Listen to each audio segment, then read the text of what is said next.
obviously hates us. Sending out Valentines to all the neighborhood wives with his name, even sending dangerous strangers to their door. You know, my stomach dropped. So who went over the edge in a jealous rage? This Mother of the Year? You enjoyed this, didn't you? You enjoyed making these people suffer. Bitter revenge. Plus, attack of the open houses. Who knew selling your house could turn deadly? This doesn't look like it's a bad weapon, but cut someone in the face with it, you buy a few seconds to make your runaway. Safety tips from a pro to keep an attack from happening. I just thought, you're dead, Janice. You are dead. Open house horrors. And she's got her dream home. Only one problem. Her ex-husband's still in it. And not just him. So let me get this straight. You are living in an apartment with your new husband, your ex-husband. Too close for comfort. Plus, landscaping at home? Don't try it yourself. Tonight, we're spinning the wheel on Real Estate Roulette. It's going the wrong way, oh my God! Here now, David Muir and Elizabeth Vargas. Good evening. It's almost the season of sales. Time to start listing your house. Next month, as we all know, is the most popular time of the year for it. It's the dream of so many people, a home to call your own. But what if your dream house is somebody else's dream too? About to turn your home sweet home into a nightmare. That is exactly what happened to young couple Jerry and Janice. With a young child and a baby on the way, little pranks at first, but then real danger. Strangers showing up, someone out for revenge against them, playing real estate roulette with their lives. Here's Chris Conley. Before it turned terrifying at the suburban house in sunny San Diego. Every week something was happening, something else was happening. You have no idea who it could be. Someone was trying to rape my wife. It's scary. Before this young couple took note of every act against them. Before they took desperate measures to protect themselves from spikes on the fence. It's always on our mind. That stuff never goes away. To self-defense instruction. I would kind of think about like the escape route. Before all that, in the fall of 2011, Jerry Rice, a former competitive swimmer, was teaching special ed classes for kids with autism. Wife Janice Reuter was a microbiologist at a children's hospital. They had one child and another very much on the way. Right here. How big out to here were you at the time? Pretty big out. Yeah. I was about, what, 8, 9 months, I think. They'd been saving for a house. And thanks to friend and real estate agent Renee Milton, they got one. This one-story house in a peaceful cul-de-sac. It's a wonderful place where everyone pretty much knows each other. People in the morning go for walks, they take their dogs out, they skip by the park on their way to school. At $779,000, the house scraped the top of their range. But it was amazing. It was like, what? This is ours? We were going to raise our family in the house. And we're going to start really soon. Yeah. A home is a big deal. To purchase a home is a huge deal. Excited for the imminent arrival of daughter Avery, Jerry says he barely noticed the unusual note that would be a kind of introduction to their nightmare, a note that came to the house in their first month here. It basically said that someone was willing to offer up to $100,000 to buy our home from us. $100,000 above the price that you'd paid for it. I threw it in a cupboard. Our daughter was overdue. Only then, something a little creepy. The house turned up again for sale on the real estate site Zillow under an obviously fake realtor's name, Jacques Arce. Jerry called me one day and asked me if I had listed their home on Zillow for sale. I couldn't understand who would take a home that we purchased and put it online. That was the start of an escalating harassment campaign. Next, $1,000 in bills for bladder control products and magazine subscriptions arrived. The mail stopped entirely. There was an online ad for a New Year's Eve party at their home. Tame stuff? Maybe. But the Rices got the ominous big picture. Someone was targeting them and wanted them out. Who was it that wanted them out of this house so bad? And was it just one person? Someone was trying to harass them to where they would leave this property. Next, an attempt to get the Rices' neighbors angry with them. A Valentine's Day card, the ideal way to share a little love with that special someone. Only Paul Abel, one of the Rices' neighbors, didn't see it quite that way because the card was sent to his wife, Tanya. Wait a minute, Paul, it wasn't from you? It wasn't from me. What did the Valentine's Day card say, Tanya? It said, "Love, Jerry Rice." Paul hadn't even met Jerry yet. Yeah. He decided to change that in a hurry. He got mad, went right out the door and went and knocked on their door. He's not the jealous type, but he left the house in 5 minutes. Fast. Here's this guy that I have a beautiful wife. She's mine. And who is he sending her a Valentine card? In fact, Valentine's Day cards purportedly signed by Jerry had been sent to every wife in the cul-de-sac. You know, it's the same thing I said to everyone. I'm really sorry we're getting harassed by someone. Someone obviously hates us.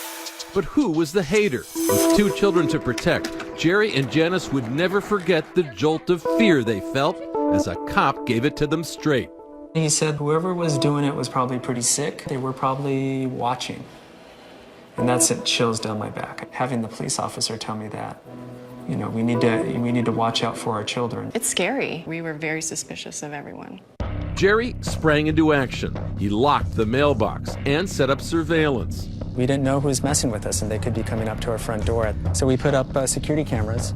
This gate offered extra security, but week by week, their sense of siege worsened.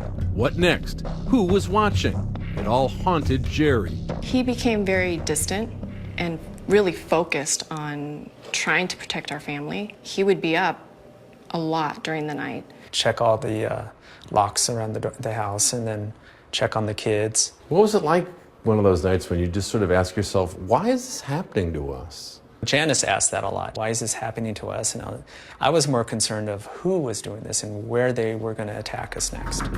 They turned to cops as they braced for the next attack, never imagining how shocking it would be.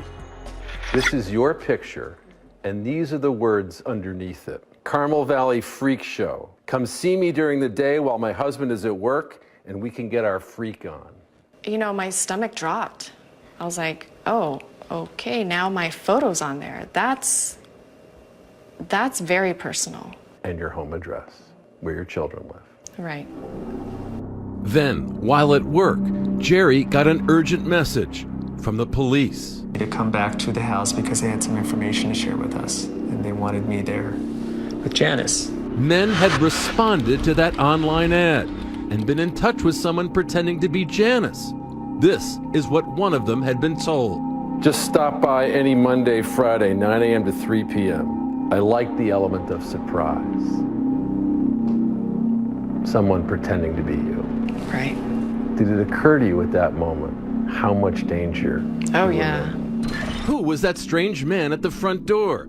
And who was behind it all? By this time, they had growing suspicion. Remember that long-forgotten note dropped off months earlier from an unsuccessful buyer who was offering $100,000 above the Rice's purchase price for their house? Was that a clue? What was the name on that document? Kathy Rowe.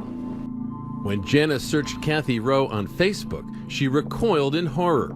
She'd seen that face before, at her front door, on Halloween. Immediately, I remembered her coming to our house, her and her daughter trick-or-treating. Coming up, cops start looking at the bitter bidder. I have never seen anything like this in my time as a prosecutor. And Kathy Rowe, outbid, outraged, and out to get even. When I walked in, it felt like my house. Yeah, but it wasn't your house. Stay with us. 2020 continues with Real Estate Roulette. Once again, Chris Connolly. It needed work, but don't we all? When the single-story house with a pool in San Diego's Carmel Valley came up for sale, a lot of families wanted it. Married couple Jerry Rice and Janice Reuter got it. This woman, Kathy Rowe, then a 50-year-old unassuming wife and mother, was among those who didn't get the house. That just didn't seem right. At least if you were Kathy Rowe, it didn't. I had put so much hope into this house. I walked in, it was my house. Yeah, but it wasn't your house. No, but it felt like the house I always wanted to own. And when I found out we didn't get it, it was devastating, it was heartbreaking. It was almost like the loss of a loved one. It was that critical to me. Kathy Rowe had a job with the county, had a very ill husband, she said, and had a Mother of the Year award from for being the sole caregiver looking after their severely disabled daughter, Rachel. That house, though, It had more significance than just a structure with 4 walls. When I lost it, I cried and cried. Kathy Rowe also had enough bank to offer $100,000 more for Jerry and Janice's home. When they failed to respond to the note she sent them, she launched a harassment campaign, stopping their mail, relisting the house on Zillow, sending those phony Valentines. Oh, and at the outset, coming by the house with her daughter on Halloween. You wanted to see who was in the house, didn't you? I had no interest in them. I was more curious what they had done to the house. Who came to the door when you trick-or-treated? The wife. The wife, Janice, whose photo Kathy Rowe would later put on this Carmel Valley Freak Show online ad, inviting men to stop by anytime. I was jealous, destroyed, and devastated with pain and depression and... Why did that result in your lashing out at innocent people? That's the form that it took. You enjoyed this, didn't you? No. You enjoyed making these people suffer. Well, I thought it was funny. I did not view it as suffering. But when men responded to the ad, Kathy Rowe wrote them back, fueling the fire, providing specific and perverse encouragement to one 25-year-old male looking for fun with a totally unaware Janice. I'm going to leave out the dirty words here. This is someone pretending to be you. I'm pretty much home all day, every day, bored and incredibly horny. I love to be surprised and have a man just show up at the door and force his way in the door and on me, totally taking me while I say no. Janice, what is the person who is writing this trying to do to you? She wanted me raped. This is my wife they're talking about. There's no mistaking the intent there. Then, for the Rices, the ultimate nightmare. Another man did show up at the house, only Janice wasn't home. Jerry met him at the front door. He thought he was going to walk in and have his way with your wife. Yeah, I knew something was off with the guy. Flummoxed, the man fled and emailed Kathy Rowe. A guy was there, had to make up an excuse why I was there. But Kathy Rowe wouldn't let it go and urged him to return to the house with another sordid scenario. I remember what you said. It's like, I hope it's okay with you, I see other guys. Right. And you ask about threesomes. Well, he had no interest in being involved if there was any other man involved. You're the luckiest person in the world because of that, aren't you? It never even crossed my mind that a man could go to the house and hurt her. Probably should have, shouldn't it? Oh, absolutely. I normally am more concerned about other people's safety and welfare than my own. Yeah, not so much this time. Absolutely not this time. It's just how impaired my thinking was. Kathy insisted we also speak to her psychologist, Sage Breslin, Ph.D., who largely attributes Kathy's actions and state of mind to excessive sleep deprivation, brought on in part by her round-the-clock care for her daughter. It isn't one of those things where you sleep for a couple of days and then you feel better. Sleep deprivation makes the person get crazy. I think we can understand the mental pain you were in, you know, and I think we can understand the sleeplessness as well. What's hard for us to understand is how thousands of families go through everything you were going through, and they don't lash out at innocent people. I think people have resiliency by their support network, by their family, by their friends. I didn't have those. She was kind of playing Russian roulette with my family, you know. There's no question in my mind she would get the right person at the right moment to come to the house and things would have happened. Things happened all right. Catch, the high-tech law enforcement task force, connected the dots between those sexed-up online solicitations in Janice's name and Kathy Rowe's computer. We identified Miss Rowe through search warrants to Yahoo, and then that led to the identification of the residence. The Heat paid Kathy Rowe a visit. Eventually, she admitted to it all. Initially, she faced the possibility of 9 years in prison after many months of legal wrangling and a new life as a media sensation. Kathy Rowe tried to... Kathy Rowe seemed a major fall from grace. She copped a plea to felony stalking. and apologized to the Rices. All the things that I've put them through, the stress, the lack of privacy, I'm just very sorry. I think that you said that you didn't want to hurt them. I think that's exactly what you wanted to do, was to hurt them for buying the house that you wanted. I was sentenced to 1 year of confinement on a home ankle monitor and 5 years of probation. She actually is going to be watched a lot longer than she would have if she served some jail time. Kathy continues to have the responsibility for her daughter. Her daughter has maybe 100 to 150 medical appointments on an annual basis. Kathy has lost her job. She is the only person holding this family together at this point in time. I may be the least liked person in San Diego County. A horrible, evil person who wanted to harm this nice couple. And in what way is that incorrect? I did not intend to harm them. Apologies aside, Janice and Jerry are still afraid. I believe that Miss Rowe continues to be a dangerous person because of her skills of manipulation and her ability to lie. You know, I kind of think she has more of a reason now to attack us. So, obviously, you know, we're very concerned for the family. Oh, and speaking of families, Kathy Rowe bought a new home for her family, just 1 mile away from Jerry and Janice's place.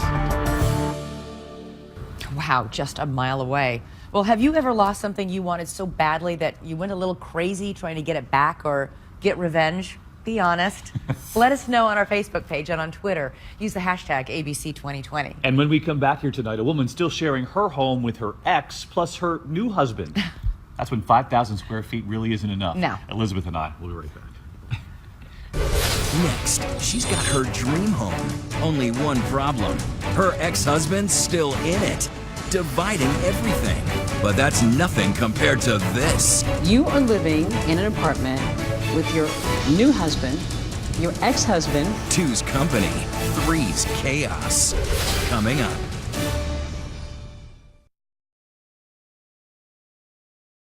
After a divorce, it's often all about dividing up the estate. But what about when a divorced couple continues to live together? Well, that's when you see locks on the bedrooms, even X's marked on pieces of fruit, meaning stay away. But when a new husband comes into the mix, having to share space with the ex, is it the perfect storm? Deborah Roberts finds out. In her 20 years in real estate, Carol E. Levy rarely finds a problem she can't fix. Apartment drab, she'll make it fab. Space not great, she'll renovate. It needs a major kitchen redo. And make you tons of money. I have single-handedly sold over $1 billion worth of residential real estate in Manhattan. Carol's 100% hands-on and not afraid to get those hands dirty.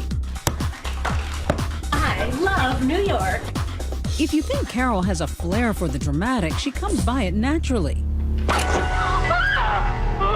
An actress back in the 80s. And you'll tell your friends and they'll tell their friends and they'll tell their friends too. Now, instead of products, she's pitching high-end real estate. I'm going to teach you how to make money in real estate. I'm not just a broker. I'm really a transformer of homes. The makeover maven does it again.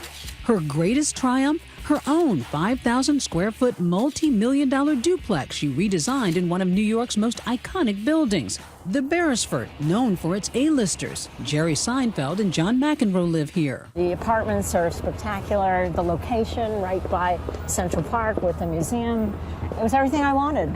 You know, it has a magical castle feel. It really is a wow apartment as soon as you walk into it. I saw it as the perfect dream home. A grand marble staircase, 6 beds, 4 baths, wood-burning fireplaces, and lots of space to entertain. A labor of love built with then-husband Chris Lipman. Okay, great. So the wall here would be... Father of her 2 daughters, Chloe and Cameron. Say hi, Daddy. Hi, Daddy. Just over 10 years after creating that palace in the sky fell in on their marriage. They divorced. And for the past 4 years, the self-proclaimed makeover maven has been facing her toughest real estate hurdle yet. An unwanted housemate. One who just happens to be her ex. A judge ruled they'll have to share their marital home until it sells. Usually when people split up, they go their separate ways, they move out. You didn't move out. Nobody moved out. It was a situation that really was created by my ex. Unfortunately, until he has the funds from the sale of the apartment, he doesn't have the ability to move on. Well, some would argue, why wouldn't you get him an apartment to get him out of your home? I tried. I offered him additional spousal support at the beginning, a lot, to get his own place. He refused that. How do you make this work? Are there lines drawn? Don't come across this area. This is my property. That's your property. This was all mapped out in the divorce agreement. What bedroom would be his bedroom and what space he could use.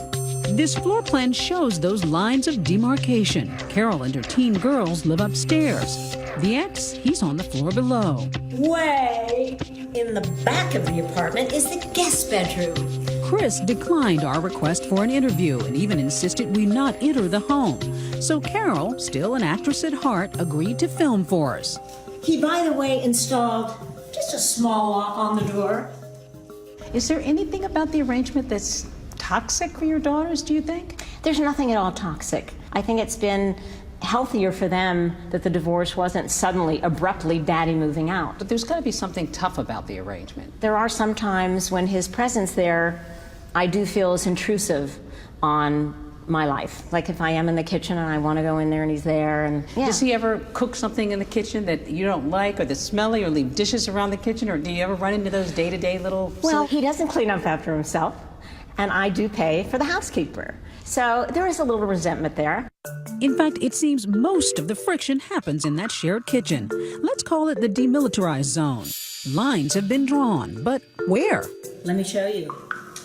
He marks his food, every piece of it, with an X. Oh, don't touch. Splitting up without splitting isn't as uncommon as it sounds. In this economy, a growing number of exes can't afford to live apart. But Carol's situation may top them all. Recently, she met her new Romeo. Or Jolio? Wherefore art thou, Jolio? I'm down here, my love.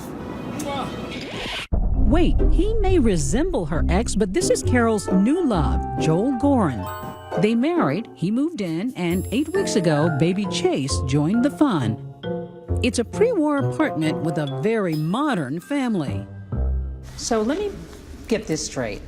You are living in an apartment with your new husband, your ex-husband, your daughters, and the baby. Yep. Well, Joel, let me ask you, because this is a very strange arrangement. Do you bump into your wife's ex when you're going to the kitchen to get something to... You really do? Yeah, and then he'll say hi or good morning, and I'll say the same thing back, and that's about it. Is it awkward? It was originally, but I've accepted it. Your house is on the market for a lot of money, close to $20 million. Yes. Your ex-husband has suggested that you've kept the price beyond what it needs to be so that you don't have to sell the apartment. Absolutely not. It appraised for $21 million. I am the expert of the building. I know what its value is. How long before you get this deal done? It'll happen soon. I would say within the next few months, there should be a deal on it. When that big deal finally happens, Carol's ex will walk away with almost half that fortune. And these newlyweds, they'll walk away with the gift they've been dreaming of. When you sell the apartment, are you going to miss having your ex-husband living with you? Not at all. Next, who knew selling your house could risk your life? I just screamed, help me, help me. He's trying to kill me. The shark herself, Barbara Corcoran, with safety tips. Cut someone in the face with it. Coming up on Real Estate Roulette.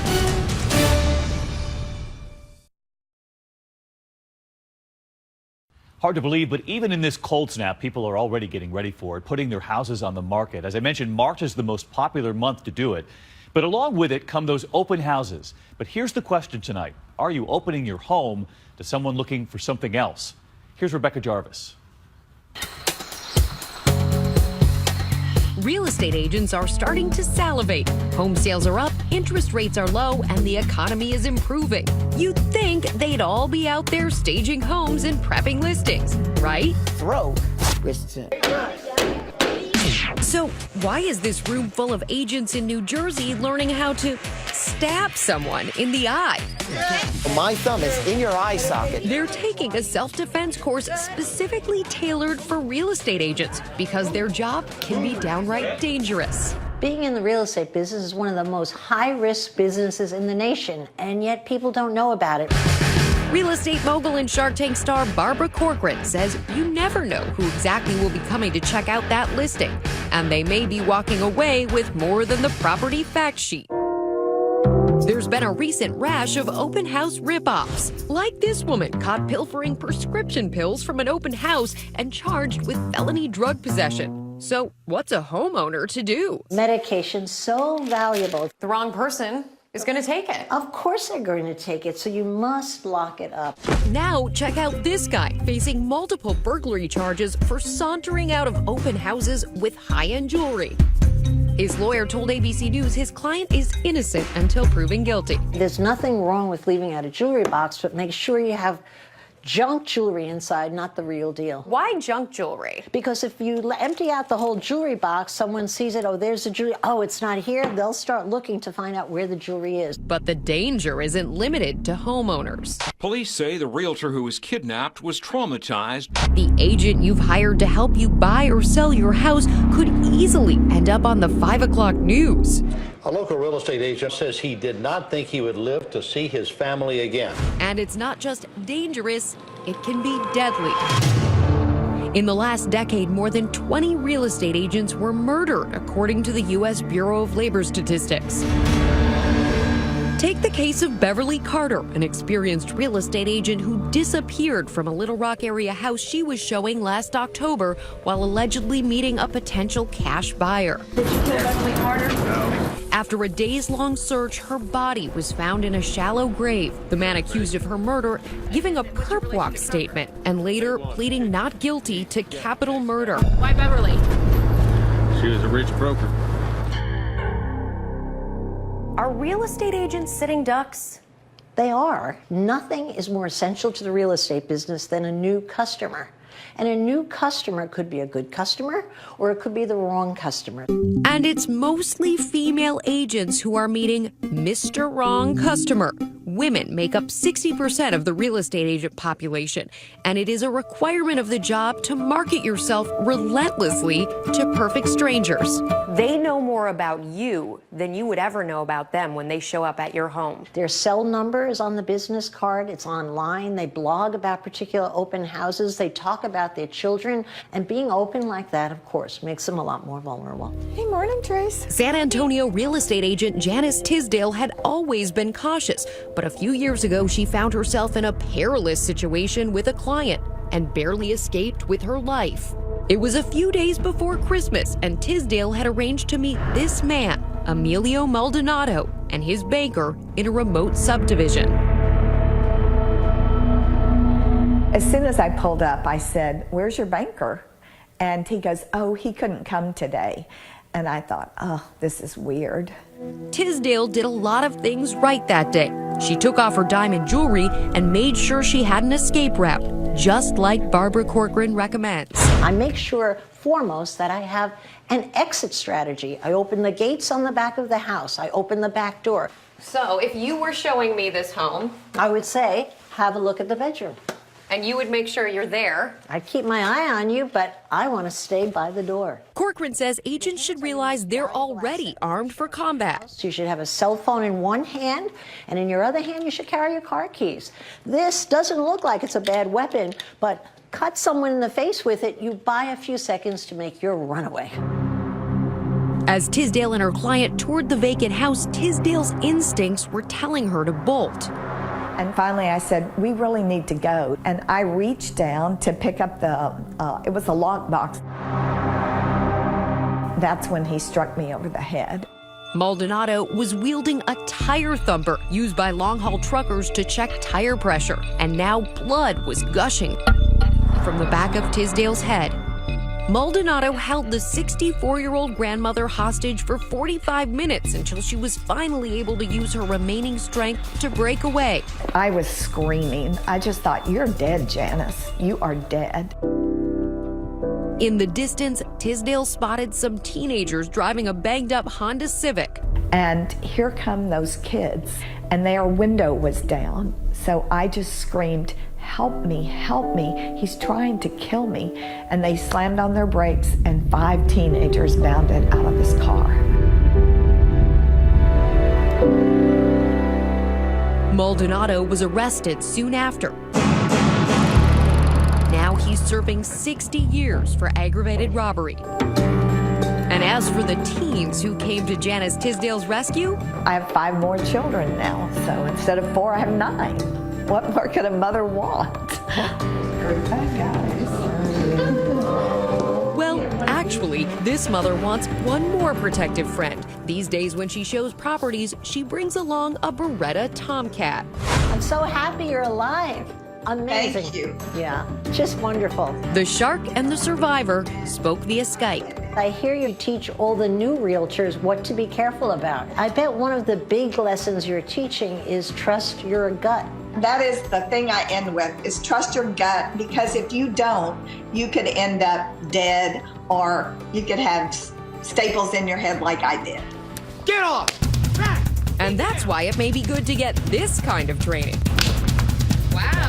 Nice and tight. In case you have to take matters, Please don't hurt me. Please don't hurt me. Yes! into your own hands. It's like much more comforting to have this knowledge and to know I'm not helpless and how to get away.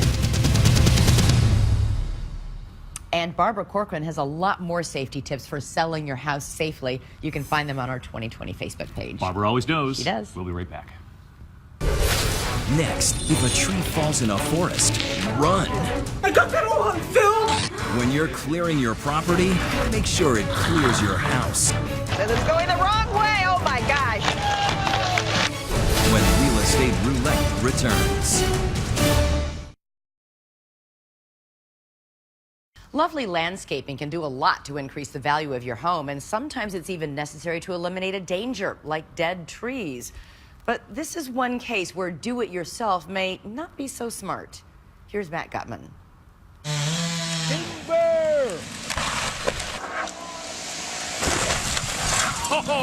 This grove of Douglas firs is laying waste to somebody's house. What's up with that?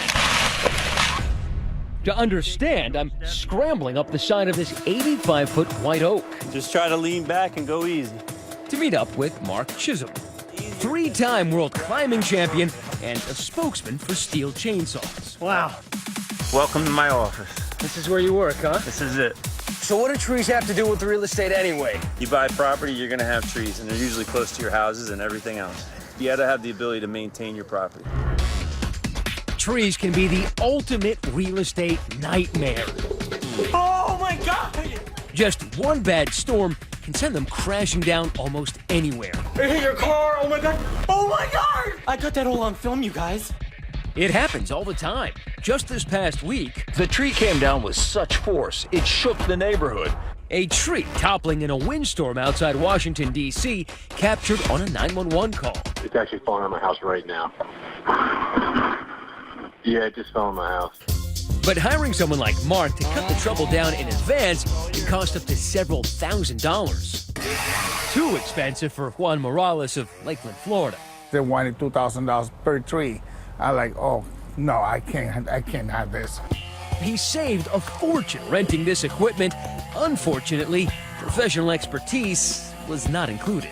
My brother had the boom lifted as high as he could go. I got scared because he was way too close to the tree. By that time, I started yelling at him, Get out! Get out of there! And I heard that tree snap.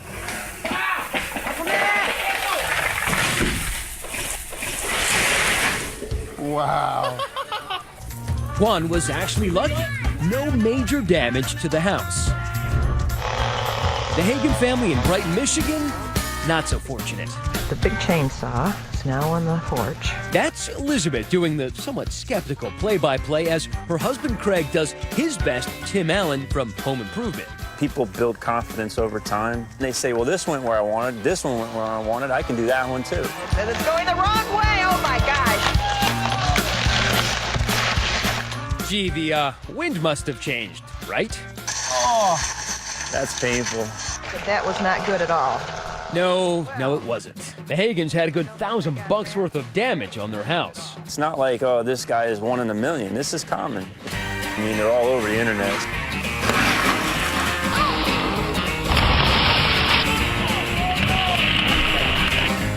Trees crashing into large homes, small sheds, and whatever else. Oh, no.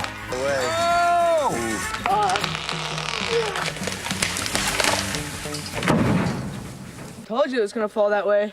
The good news for all you apprentice Paul Bunyans out there, if you destroy your house with a tree, insurance is supposed to pay. However, if you miss the house itself and only destroy the front yard, you're on your own.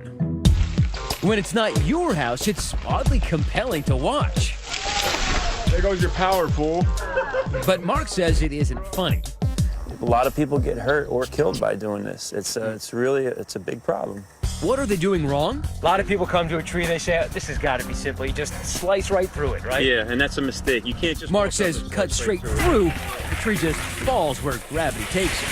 For control, you need to start with a face cut in the front of the tree, a back cut in the rear, and never ever cut through the middle, called the hinge. You can teach someone how to do this in a day. Yes. Mark is going to show me on this 45-foot white pine already slated to be removed. Here we go. Stand back. Yep. Got it turned on, huh? There you go.